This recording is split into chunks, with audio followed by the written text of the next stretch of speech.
about will still be relevant on Monday. And then next, I'll be using the 30-minute time frame. So for you beginners out there, what that means is that each one of these candlesticks here, as they're called, represents 30 minutes worth of time. So stock number one, VLON, and very, very interesting last 30 minutes here as I speak. The price was looking shaky, but all of a sudden started to recover, which now brings about the valid question of, okay, is the pullback, are the sellers finally out, and is this thing getting ready to make another potential move back to the upside? There are no guarantees, but based on the price action here, that it's at least a valid and plausible thought process to have, with the next key level of resistance that I'm very curious about right here at $2.42. So there are no guarantees in the market, but my point here is it plausible, is it valid to think that if the price comes up and breaks through that level of resistance, that break point right there could create another surge of momentum? Yeah, I think that is a plausible thought process to have, but again, not guaranteed. As far as levels of support are concerned, so for those of you that,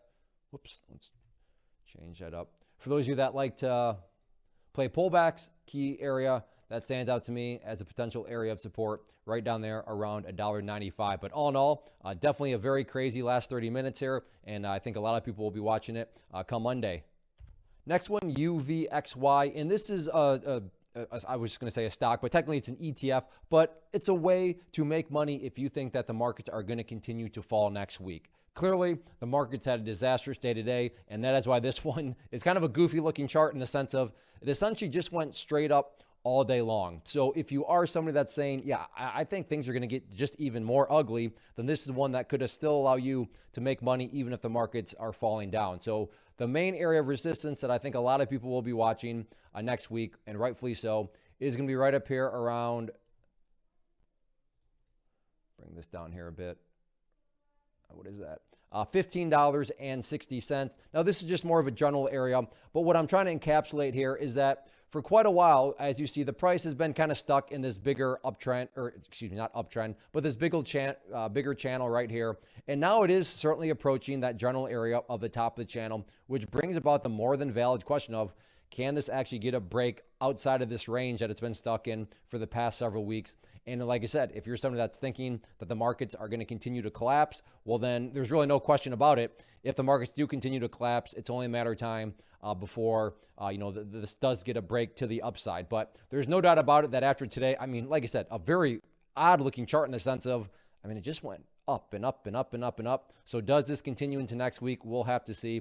But that's the idea behind a watch list, right? To find unique situations, and this is definitely a chart I would consider pretty unique, and then watch them, and then see if they behave in a way that fits your strategy where you'd want to put together some sort of trade plan around. So again, that's the entire premise of a watch list. Let's find interesting, let's find unique situations, and then watch them.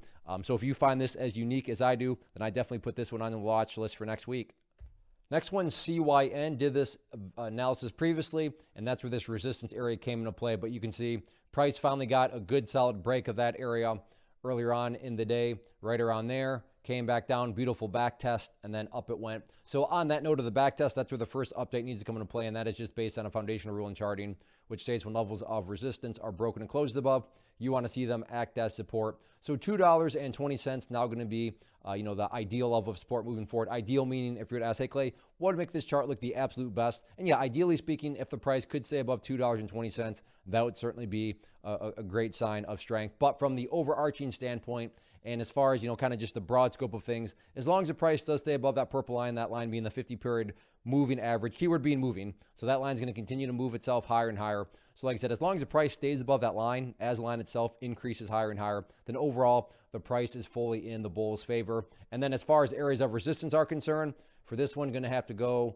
to the daily time frame. So instead of each one of these representing 30 minutes, each one's now going to represent a day, because we're having to go way back in the chart's history, which is a good problem to have. But we have this resistance area right here, which is now sitting right around $2.85. So $2.85 key level to watch going into next week. But overall, the price dipped on the open and then really came back to life in a very strong way. So let's see if this momentum carries into Monday. Next one, AMC, and did this one previously, and this will mean a little bit more to those of you that watched the video from the past day, which would be Thursday, because I'm recording this on Friday.